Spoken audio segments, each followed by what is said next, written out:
Hi, I'm Rick Anthony, and welcome to the Someone You Should Know podcast, the podcast that focuses on musicians, authors, and interesting people. We like to say we're making a difference one artist at a time. So sit back, have a cold one, and get ready to meet someone you should know. With me this time on the Someone You Should Know podcast is a trio of exceptional musicians and songwriters who bring together a blend of poetic lyricism and emotionally powerful instrumentation. The band creates moving music and sparks hopefulness and a sense of joy and optimism. What is that band? Well, it happens to be a band called the Stone Poets. With me from the band is Cherelle Jardine, Marc Gladstone, and Scotty J, Scotty Jackson. How you doing, guys and gals? We're really good. Good. Awesome. Fantastic. I'm so glad to have you on board. You're coming in from British Columbia today, right? We are. All right. Yes. Very good. So across the miles from Chicago to British Columbia, we're going to talk about your music here. Stone Poets, let's go ahead and talk about your road to becoming a musician. Let's start with the ladies first. Cherelle, how did you become a musician? As far as what was it that got you interested in music? Then we'll talk to Scotty, and then we'll go to Marc. Really, basically, I used to be in a lot of school plays, so I would always, try and get the singing roles. And from there, it just kind of went into the, me actually finding a girlfriend who played guitar, and she was throwing out this old guitar and it was broken at the headstock. And so I took gaffer tape and I taped it up and I started playing on it. And it was never in tune, but I was like, hey, this is great. And then from there, I just started writing songs, and then I got a better guitar. Hopefully you're not using the one with duct tape. It was not pretty, but I had a solo career. I produced 4 independent CDs on my own, and then I had a band with my daughter called the Jardines, and we put out 2 CDs. And then I was in a rock band with Marc called Head, and we did 2 CDs. And at that time, Stone Poets was just kind of starting at 2011, and so that's where the whole road. I mean, there's way more content than that, but that's the short story. So when I think of the name Jardine, are you maybe a distant relative of Al Jardine of the Beach Boys? In my mind, I am. Okay, very good. That's that would have been a good lie between the 4 of us here. Very good. Scotty, how about you? How did you get started in music, bud? Mine was, I started later in music. I was playing college hockey, and I happened to be singing in the shower one day, and one of the guys on our team, he started picking up guitar, and he says, "Hey, you sing really well." And so we just started jamming, and he ended up bringing me to the store to buy a guitar of my own. Then I finished college hockey because I'm a small guy, and I got my head bashed in quite a bit and couldn't play anymore. What position did you play, Scotty? I played... It depends what we were doing. Like if we're on the power play, I play defense sometimes. And, that's because little guys are usually like on a wing. Yeah, center and wing. Yeah, I was really fast, and I led with my face. I had a tendency. Everybody always thought I tried to play like a big guy, right? I had a tendency to flop around a lot, so that's why they made me the goalie. So. Oh, you're the goalie. Oh. So I was a dumb goalie until I had some young kid hit me right in the center. Here, knocked me flat back, and I separated both shoulders. So that was end of my hockey career as far as that goes. Yeah. So I interrupted you, Scott. You were talking about after your hockey career, you wound up going. Yeah. No, I moved out to Vancouver, and I was starting to songwrite. Mm-hmm. I never really liked doing cover tunes, so I was just like trying to bang out my own songs, and they weren't very good, really, but. And I took a couple years off hockey, and then I decided one day to go and drop in hockey out here. Mm-hmm. That's, noon hour or whatever. And I dropped in to play hockey, and I could still play pretty well. And there happened to be a guy out there that was a big part of the music industry out here. And he saw me play. And then we were talking on the bench, and I said, yeah, I'm starting to write songs. And I'm just started recording my first solo record. And he goes, "Oh, you're a musician. You should come and play for the Musicians Hockey League." Oh, you're kidding. Musicians Hockey League. Yeah. I've never heard of that before. Musicians that got together every Sunday night, and we scrimmaged, and then we would play benefit hockey games. Oh, I love it. Radio stations and stuff out here. I absolutely. And the reason they had me wasn't because of my musical prowess, because I could score goals. Okay. Yeah, it happened. Actually, there's a radio station out here called Fox. I know it and well. They happened Yep. to pick me up for a couple games too because we played against them. So anyway, I got plugged into there, Yeah. and the one guy, his name's Jerry Wong, and he plays on he's played on all of our records, I think, or a few of them anyway. And he took me under his wing, and he produced my first couple of records, which were pretty good, and had some radio play on some of it. And then I met these guys. Met Marc first, to play in this rock band called the Band in Paris, and then subsequently I met Cherelle, and we happened to get together backstage one day, and I said, "Hey, I got this song that could sound like a duo with Cherelle. Do you guys want to work on it?" And so we agreed to meet at Marc's place, and that was the original sin. That's the history. All right, Marc Gladstone, the floor is yours. How did you get involved with music, sir? Well, I'm the keyboard player, so I started like a lot of piano players. Mom puts me in piano lessons when I'm 7 years old. Mm-hmm. Slight difference. I enjoyed it. Most people hate that stuff. And I enjoyed it. Actually, I should rephrase that. I enjoyed it till I was about rebellious 13, 14 kind of thing. And I quit 3 times, I think, when I was 14, all in 1 year. I quit 3 different times. And because I wanted to do sort of what was happening at the time, like Billy Joel, Elton John kind of sort of stuff, and teach myself that. So I did that. I have always supported myself through music one way or another. So teaching or playing in different bands. I went out on the road right after school, cover bands and stuff. Finally got the call to join Doug and the Slugs. And I love names like that. Doug and the Slugs. I love that. Yeah. Are you familiar? No. I love like first bands. They're always kind of an interesting name. Well, Doug Bennett was pretty famous in Canada. Oh, so, okay. So Doug and the Slugs was a pretty big band in Canada. From there, I went on to a couple of other sort of known Canadian bands: Nick Gilder, Sweeney Todd. You know that one? Yeah, Okay. Nick Gilder, I know for Toronto. sure. Yeah, Hot Child in the City was a #1 hit. Yeah. And I'm in Prism now, still have been for 12 years. Along the way, I got picked up by a band called the Jardines and played on their. I think I played on the first album too, but a little bit. But the second album, I was in a lot, and had met Scott. We were in, like he mentioned, a band in Paris, and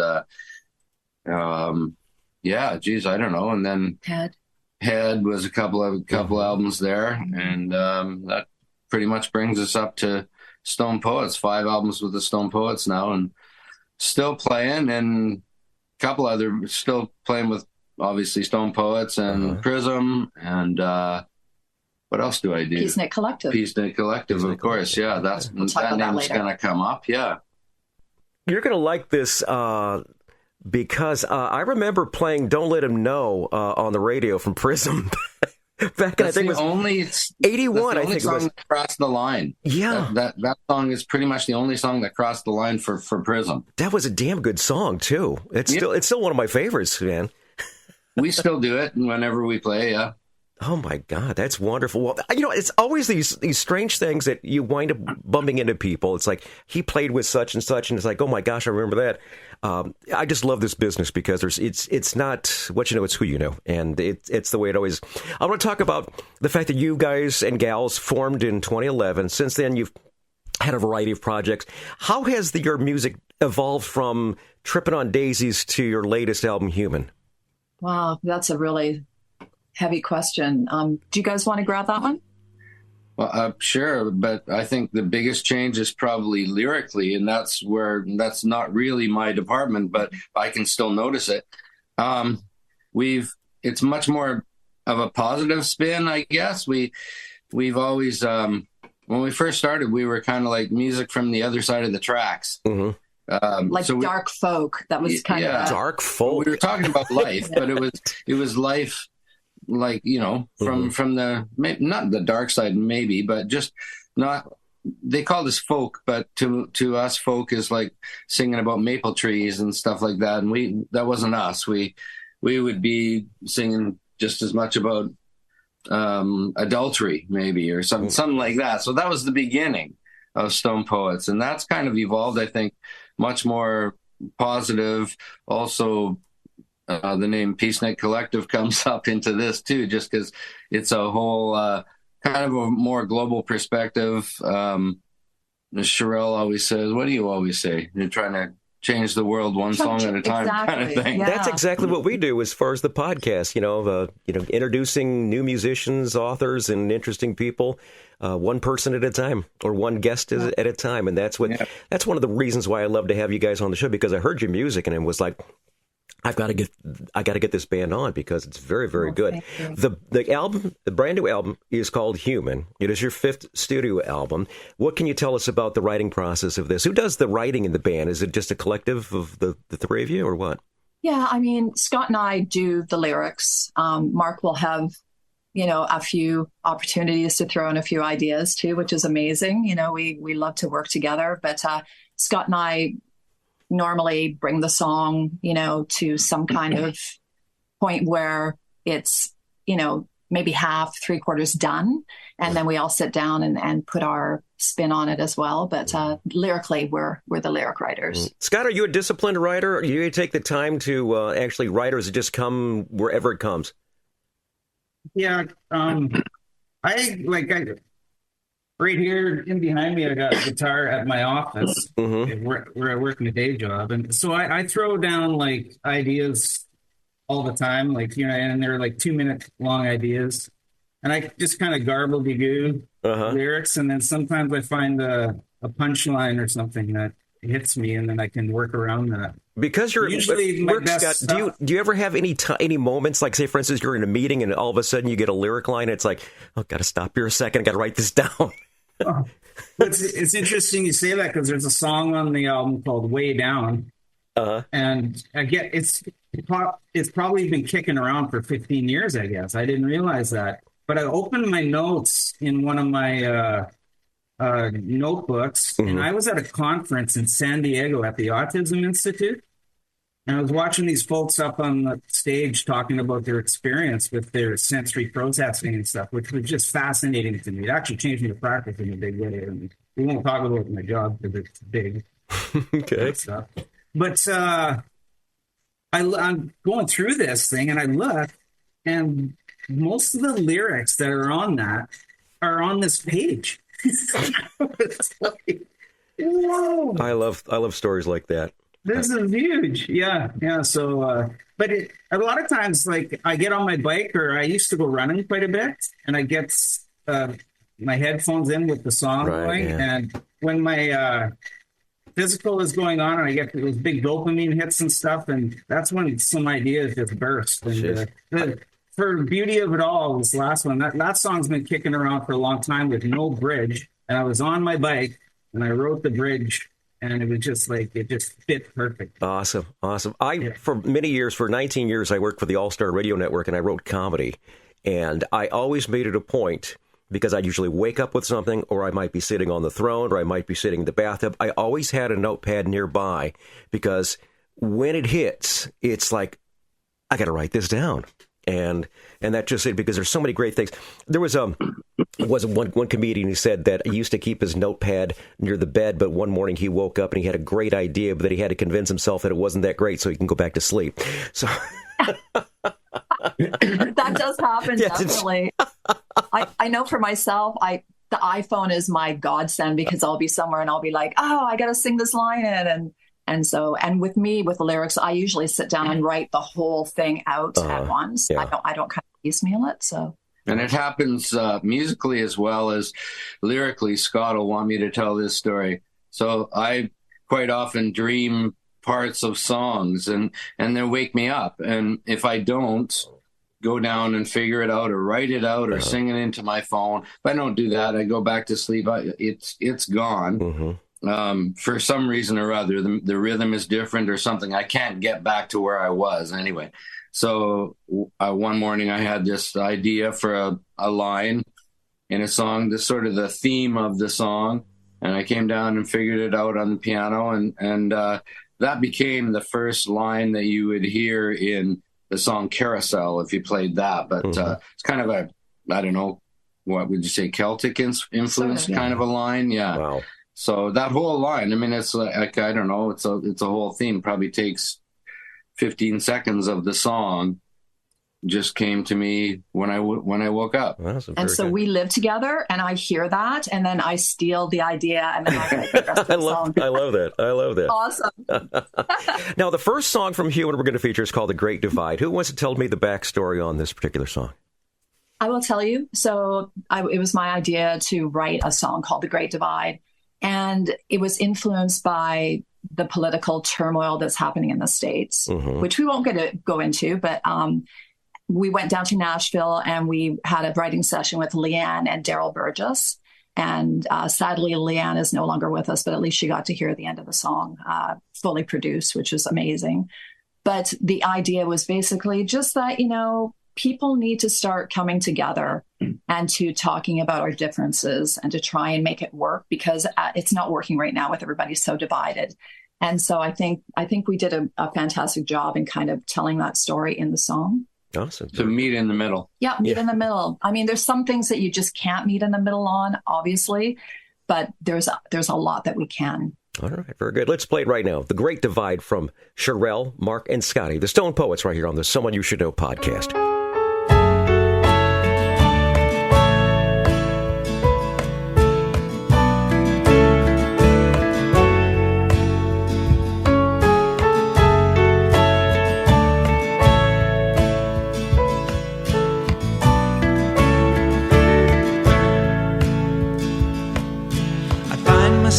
On bended knee as a war of words washes over me.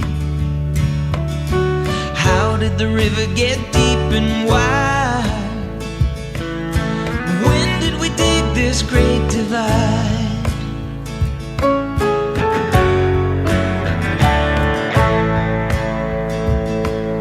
It's hard to know just who to trust.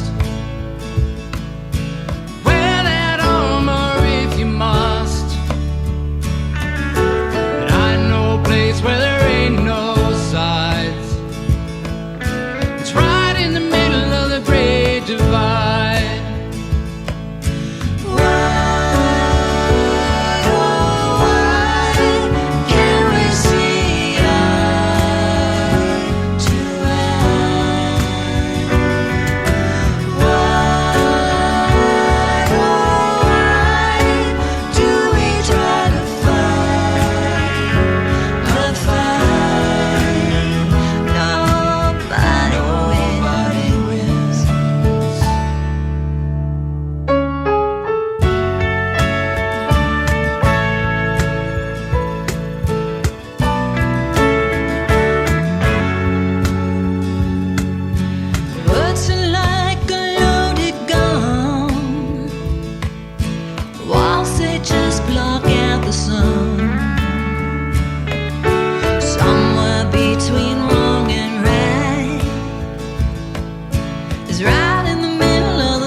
dreams in the dead of night.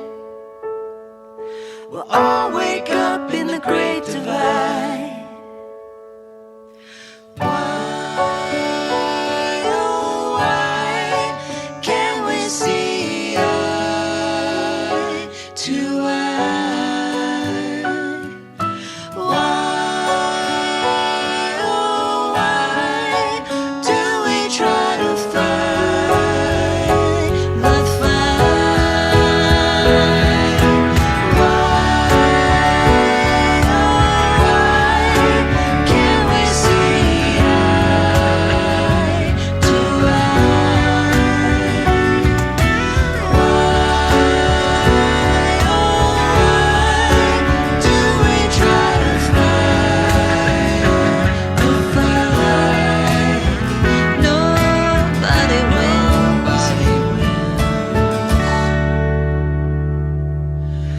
not so different, you and I. Let's meet in the middle of the great divide. That's Cherelle Jardine, Marc Gladstone, and Scotty J, the Stone Poets, on the song right there is called The Great Divide. We got more great music coming up in just a couple of minutes. But first, I want to say thanks for tuning in to the Someone You Should Know podcast. You can find us on the World Wide Web at SomeoneYouShouldKnowPodcast.com. If you go there, you're going to find our recent news, our archive of more than 200 episodes and a whole lot more, and an opportunity for you to leave a review and let us know how we're doing, okay? Now, Buzzsprout, the service that shares us to all the streaming platforms, we're so very blessed to reach over 2,400 cities in 93 countries around the world. We want to salute a couple of those. And actually, since the band, the Stone Poets, is from British Columbia, how about Surrey, British Columbia, Barnaby, Duncan, Whistler, Vancouver, Nelson, Sydney, and Victoria. These are all people who listen to the Someone You Should Know podcast, heard wherever quality streaming audio is available. Thanks for listening. We're speaking to Cherelle Jardine, Marc Gladstone, and Scotty J. And the band is called the Stone Poets, with each member having worked with other bands and such. How has that melded into the Stone Poets as far as you've all had backgrounds? Each contribution has made the Stone Poets a little bit better as far as that goes. You've kind of had your own little super group now with the Stone Poets there. Can you tell us a little bit how it all came together as far as, you mentioned a little bit initially. I'd like to find out exactly how you guys became a collective. So Bruce Coughlin, who is a pretty famous dude here out in this part of Canada with Tiller's Folly, he had an idea to put together a super band of different artists. And so he loved our album. He loved the message that it was portraying. And so he got in touch with us. And then also Gord Maxwell, who plays in a band called Chilliwack. That's another iconic Canadian band. I know them well. Yeah, My girl from 1982. Yeah, Gord. And I believe it was a follow-up. Yeah, and then Greg Stewart also is the drummer, who's played with so many Bo Diddley.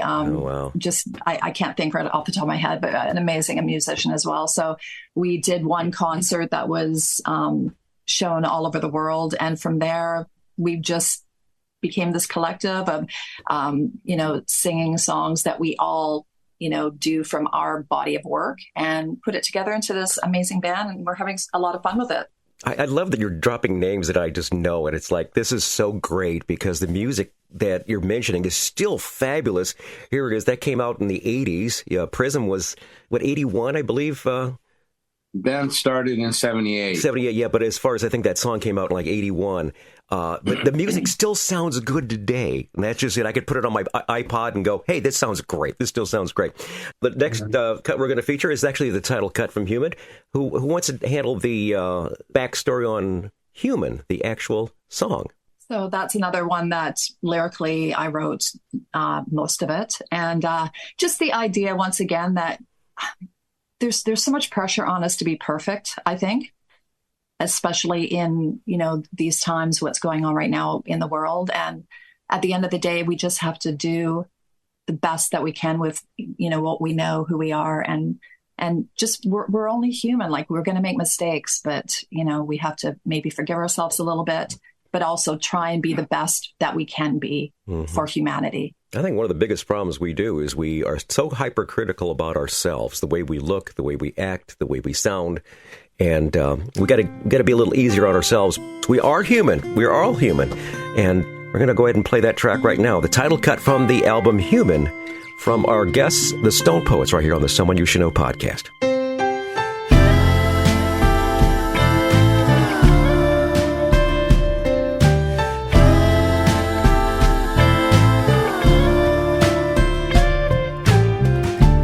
If by chance we lose our way, don't tell me it's too late to turn around, take a stand, raise your voice, extend a hand. Don't give up, don't give up. How many hearts will break before we put aside our pride? How many lives will crumble before we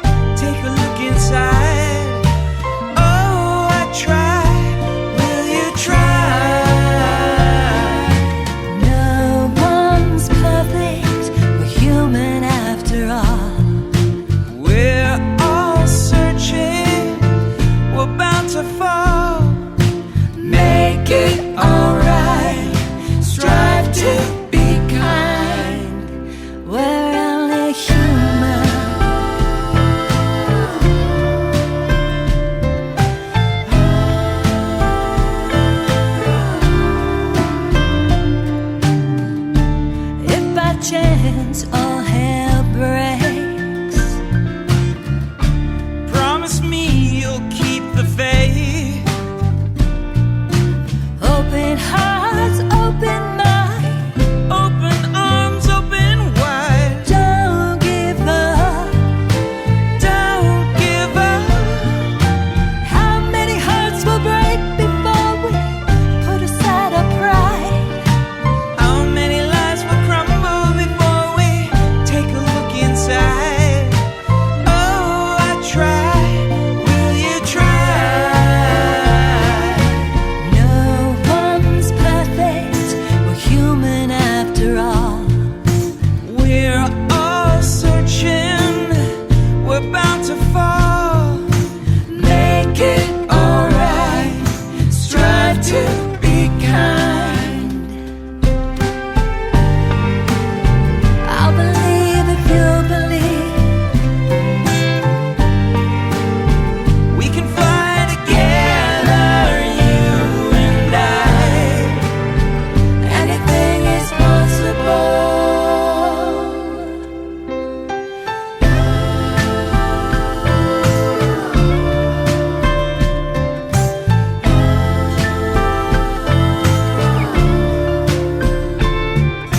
We'll be alright.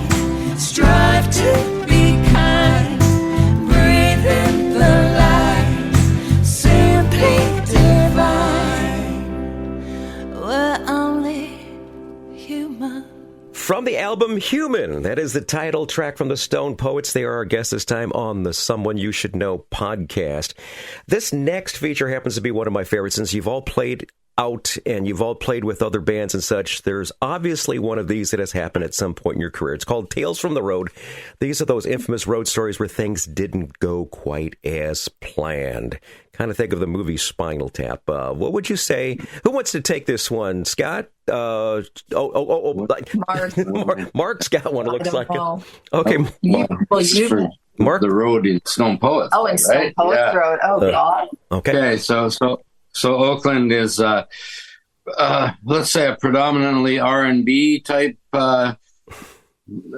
city. Yeah. And like Scott said, we had no idea what to expect as Stone Poets. I think we still only had maybe 2 albums out at the time, predominantly folk stuff, and not a big band production. But the producer of the show was a good friend of Cherelle's and the rest of us. And so anyway, he invited us down there. We go down there and there's these, we walk into the venue, and I mean, it's in a kind of a, can I use the word sketchy? A little sketchy. Sketchy area of town, but the theater is beautiful. Uh-huh. And we walk into the theater and there's this like soul R&B band on stage doing sound check, and they're amazing and great players and stuff, and they sound nothing like us. And so we go in there and almost like now we're kind of sort of expecting the worst. Like we don't know how this reception is going to be at all. Yes. Anyway, so we go up on stage and we do our thing. I think we did 3 We did songs. 3 songs, yeah. Yeah, and you could hear a pin drop in the whole theater, Which was kind of a little unnerving because we were like, do they hate us? right? Uh-huh. But they were paying so close attention, is what it was. Wow. After we were done, it was like a huge ovation, Standing ovation. Ouch. It was crazy. and all the other musicians in the hall, they were like, "Man, you guys are great! Like your harmonies are so good!" And and I think we sold more merch at that show than we ever have. It was Like, insane. so you never really know, I guess, you don't know who you're dealing with all the time, right? Very appreciative. Great. So I don't know if that's not like a road story as in catastrophe. It was actually a good thing. But that's a wonderful totally thing. unexpected. It's nice to have that from time to time. Scott, did you have another Well, your story. another possible Tales from the Road you want to add, Scott? Maybe from Well, I remember a playing previous in time? Ontario in an outdoor place, and it was cold, and we're playing away, and all of a sudden I break a string, and I didn't have a spare guitar, and to change it, I'm not the best at changing strings or whatever, so we were like in panic, and I think I borrowed Cherelle's guitar because I was playing the main rhythm of a couple songs or whatever. And it happened to be that there was this guy in the audience. He came out and he says, "Hey, I can change the string for you." So he changed the string for me, which was really awesome. That is incredible. I love stories like that. I had there was an individual I had talked to. They had gotten to a gig and the airline lost the luggage, lost the guitar. So they got to the venue and the girl's crying and everything like that. And the promoter said, "Listen, I got an extra guitar. This is my own personal guitar. You want to give it a try?" And it worked. And then later in the show, someone from the airline shows up with the guitar. It's kind of like for the last 2 songs or so. And it was a nice story. Nice story. Very good. Cherelle, anything you want to add to that, hon? I think so. So the worst thing for a vocalist is having a cold. Oh, yeah. It's a nightmare. And I remember us being in Ontario and we were at, it was kind of like a mansion. It was this beautiful home that we were doing this private concert in. And I was just in the middle of this really bad cold. And they decided that they were going to use their smoker and smoke meat. I'm vegan as well. So all of this smoke filled with meat was coming towards me. And I was just like in total choke mode. I could barely get out a note, but I have no idea how I got through that concert. But that for me is my worst story. Wow. Yeah, that's pretty interesting. That's pretty interesting. All right, let's talk about social media. What's the best way for people to reach out and find out a little bit more about where you're going to be, what's coming out next, and tell us what is the best way for people to stay in touch with you. We'll include that down in the show notes, so people who are listening in their car right now, when they get to home or get to work, whatever it might be, they can look up that information and make sure they friend you on all the socials. Oh, that would be amazing. So we're stonepoets.ca. That's our main website. And so if people just think about that, from there, they can go to all our social media platforms. But we're just at Stone Poets on everything. So TikTok, Threads, Instagram, Facebook. What am I missing? Twitter. So just at Stone Poets. Really, really easy. Okay, very good. I want to talk about the Peacenik Collective. What's the story on that? I've heard you mention it a couple of times. Yeah, so we just gave a little brief introduction to it, but it's just this wonderful group of people, as we mentioned, Gord Maxwell from Chilliwack, Bruce Coughlin, Greg Stewart, and we're really out trying to initiate a peace movement with our collective music, as does Stone Poets on its own. But this is fun. There's this great group of people that all have the same outlook on life and want to make the place a better world through music. And I think music brings people together, it heals people, and we build community every time we go and play a show. Very good. Very good. And if he was still alive, John Lennon would join this group. Awesome. Yeah. Awesome. Absolutely. Very good. And yeah, peacenikcollective.ca. That's where people can find us. That'll be down to the show notes as well. Final song we're going to feature is called The Beauty of It All. It is such a beautiful song. Everything that we've featured, by the way, on the podcast, it's hard picking just 3 songs to feature because it's so very, very good. Who wants to take the backstory on the beauty of it all? So that's a song that's where I live in Maple Ridge. We have like a wide array of these, what we call dikes, and there's these pathways that go on for miles and miles and miles. And in the distance, you can see, the beautiful vistas of the mountains and stuff. And it's just like, it's a picture every time you go out there. And it's like 5 minutes from my house. That's got to be very inspiring. Yes. Yeah. So I'd go running a lot on the dike there when I could run. And that song was just, the lyrics just kind of entered my mind. And I figured like, the whole theme of that is like you can't see the beauty until you know the ugly, right? Absolutely. And that's why I brought in the devil in the song and stuff, because like it's like you don't know it until you know the bad side of things. You don't know the real good side of things, and that's kind of the gist of that song. Is that's what the beauty is. It's not just all beautiful. It's imperfections and stuff. It's just like us being human. We're imperfect also, as far as that goes. There's a couple lines where they're some of my favorite lines, and I know I wrote them like just while I was running, and it's we'll go swimming in blue-eyed pools, we'll laugh like lovers and love like fools. And that's just when people are together. The blue-eyed pools are actually each other's eyes. And so I just that just captures so much of like nature and also intimacy. Very and good. That's some good writing and some good singing too, by the way, gang. Your harmonies are wonderful. Your musicianship is wonderful too. And I'm so glad to have you on the podcast. Cherelle Jardine, Marc Gladstone, Scotty Jackson. Gosh, it's been a treat. The time just kind of flew by here, but it's time for us to close. But I'd like to say thank you so much for taking your time and being on the Someone You Should Know podcast. Well, thanks for having us. Thank you so much. Yeah, really thanks for having appreciate us. it. Great to meet you.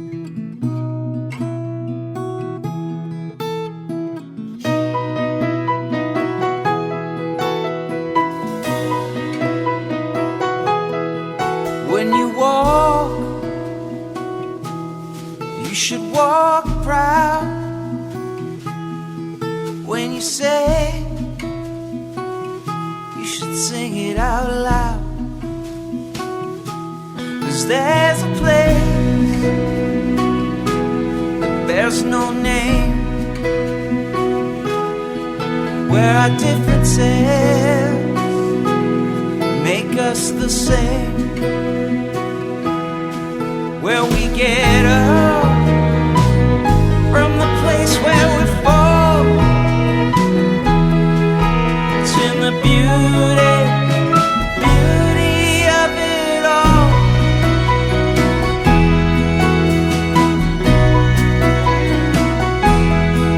When I run, I don't run away. I'm chasing down the dream of a better day. Past the sunsets, watchful eye, on through Eden's snow-capped smile. And I swear I hear the angels call from the beauty Of it all.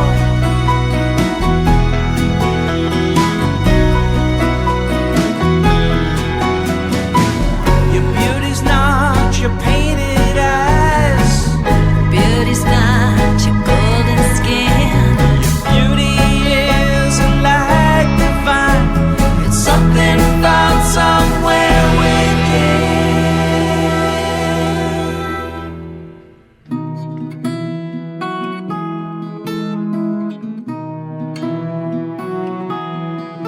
We'll go swimming in blue-eyed pools. We laugh like lovers and love like fools. When time's cruel hand Twist of fate, giving us high hopes just to take them away. Hey, Mr. Devil, I live to see you grow. the beauty of it all. Of it all, beauty of it all. Of it all, the beauty of it all. Of it all, the beauty of it all. Of it all, the beauty of it all. Is all we are. All in all is all we are. All in all is all we are. All in all is all we are. Hi, this is Rick Anthony, thanking you again for listening to this episode of Someone You Should Know. Now, if you're an aspiring musician or an established musician that's looking for a little exposure, I invite you to drop us a line at someoneyoushouldknowpodcast@gmail.com. That's someoneyoushouldknowpodcast@gmail.com. Also, I invite you to tell a friend about the Someone You Should Know podcast. I thank you for tuning in this time, and I invite you to check us out next time on the Someone You Should Know podcast, because you never know who's going to show up. Until next time, remember, God loves you, and so do I.